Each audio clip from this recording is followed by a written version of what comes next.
Hello leaders, good morning. आज सुबह सुबह मैं घूमने के लिए आया हुआ था और मेरे माइंड में अचानक से एक थॉट चला और मैंने सोचा कि इस यूट्यूब वीडियो के माध्यम से मैं आपसे शेयर करूं। और रियल में और ये थॉट मेरे दिमाग में जब आया और मैंने जब इसके बारे में विचार किया तो मेरे को ये लगा कि आपके साथ में शेयर करने शायद आपकी लाइफ में एक वैल्यू एड होगी। एक स्टोरी के माध्यम से आज आपको बताना चाहता हूँ कि हम हमारे जीवन में, हम हमारी लाइफ में जो भी देते हैं वह मल्टीप्लाई होकर हमें वापस मिलता है। हमारी लाइफ में जो हम देते हैं वह मल्टीप्लाई होकर हमें वापस मिलता है। एक कहानी के माध्यम से बताता हूँ। एक भिखारी था। सुबह सुबह निकलता है भीख लेने के लिए निकलता है। और आपको पता है भिखारी जो होता है वह कैसा होता है? भिखारी का जो दिल होता है वह बड़ा सिकुड़ा हुआ होता है, क्योंकि वह मांगता है। और जो मांगने वाला होता है ना, उसका दिल जो होता है ना, बड़ा सिकुड़ा हुआ होता है। भिखारी सुबह सुबह निकलता है मांगने के लिए, और जैसे ही घर से निकलता है तो कुछ चावल के दाने पहले से उसकी जो झोली होती है उसमें डाल के निकलता है। और उस झोली में वो दाने डाल के निकलता है। उसके पीछे साइकोलॉजी भी आप समझिए, क्योंकि जब भी भिखारी भीख मांगने के लिए निकलते हैं तो कुछ ना कुछ उनको डालना पड़ता है, क्योंकि शायद उनकी झोली यदि खाली रहेगी तो शायद उनको कोई भीख भी नहीं देगा। तो एक साइकोलॉजी ये काम करती है। लेकिन जैसे ही वो घर से बाहर निकलता है तो सोचता है आज का दिन बड़ा प्यारा है, बड़ा शानदार है, बड़ा ज़बरदस्त है। शायद आज के दिन मेरे को कुछ ऐसा मिलने वाला है जिसकी आज से पहले मैंने कल्पना नहीं की थी। घर से निकलता है और जब रास्ते में चल रहा होता है, थोड़ी दूर चलता है और सामने देखता है उस नगर में जो राजा का जो रथ होता है वह से सामने से आता हुआ दिखाई देता है। वह सोने का रथ रहता है और वह देख के खुश हो जाता है, नाचने लग जाता है कि आज तो मैंने जैसे सोचा था ना, बिल्कुल वैसा ही हो गया। आज तो राजा आ रहा है और शायद इतना मांग लूंगा कि जिंदगी भर भीख मांगने का कभी वापस से जरूरत ही नहीं पड़ेगी लाइफ में।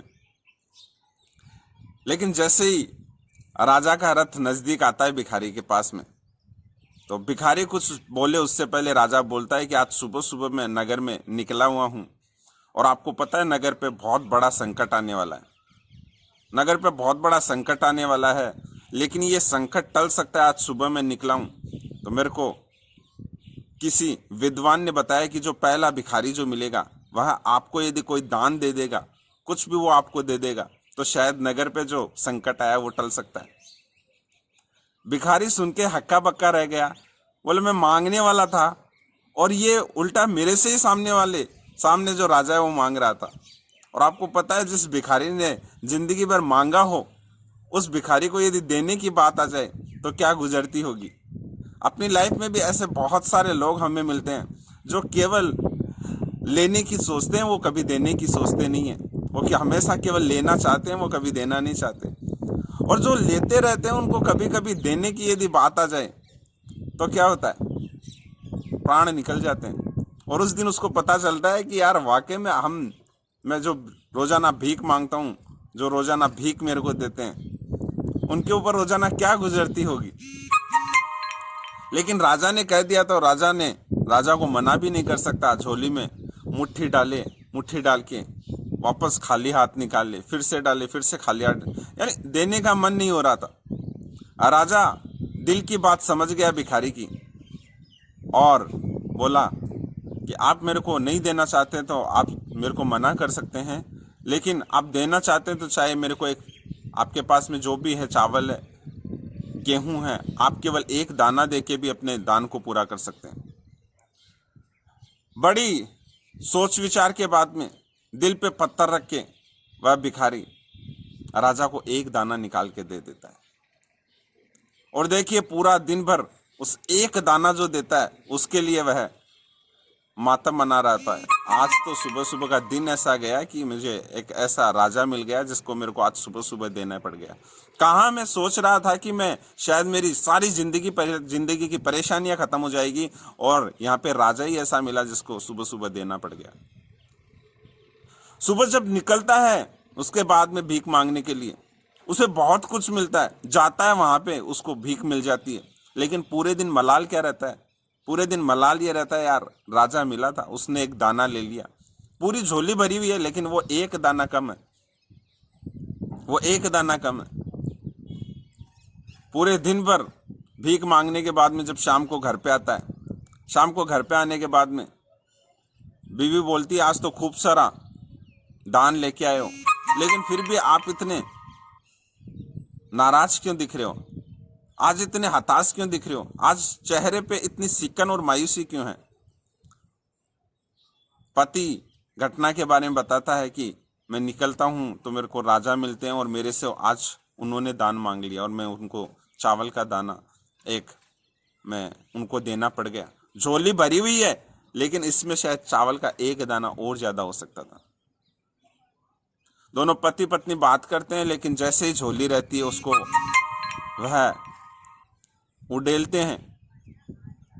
तो उस झोली को उड़ेलने के बाद में जो भिखारी होता है वह अपनी छाती पीटने लग जाता है, छाती पीटने लग जाता है और रोने लग जाता है कि ये मैंने क्या कर दिया मेरी लाइफ में, इतनी बड़ी भूल मैंने कर दी। शायद इस भूल का मेरे को बहुत बड़ा दंड मिला है इस लाइफ में। और वह भूल क्या थी? वह भूल थी उस पूरी झोली में उस भिखारी ने एक दाना दिया था चावल का, और उस पूरी झोली में एक दाना सोने का बन चुका था, एक दाना सोने का बन चुका था।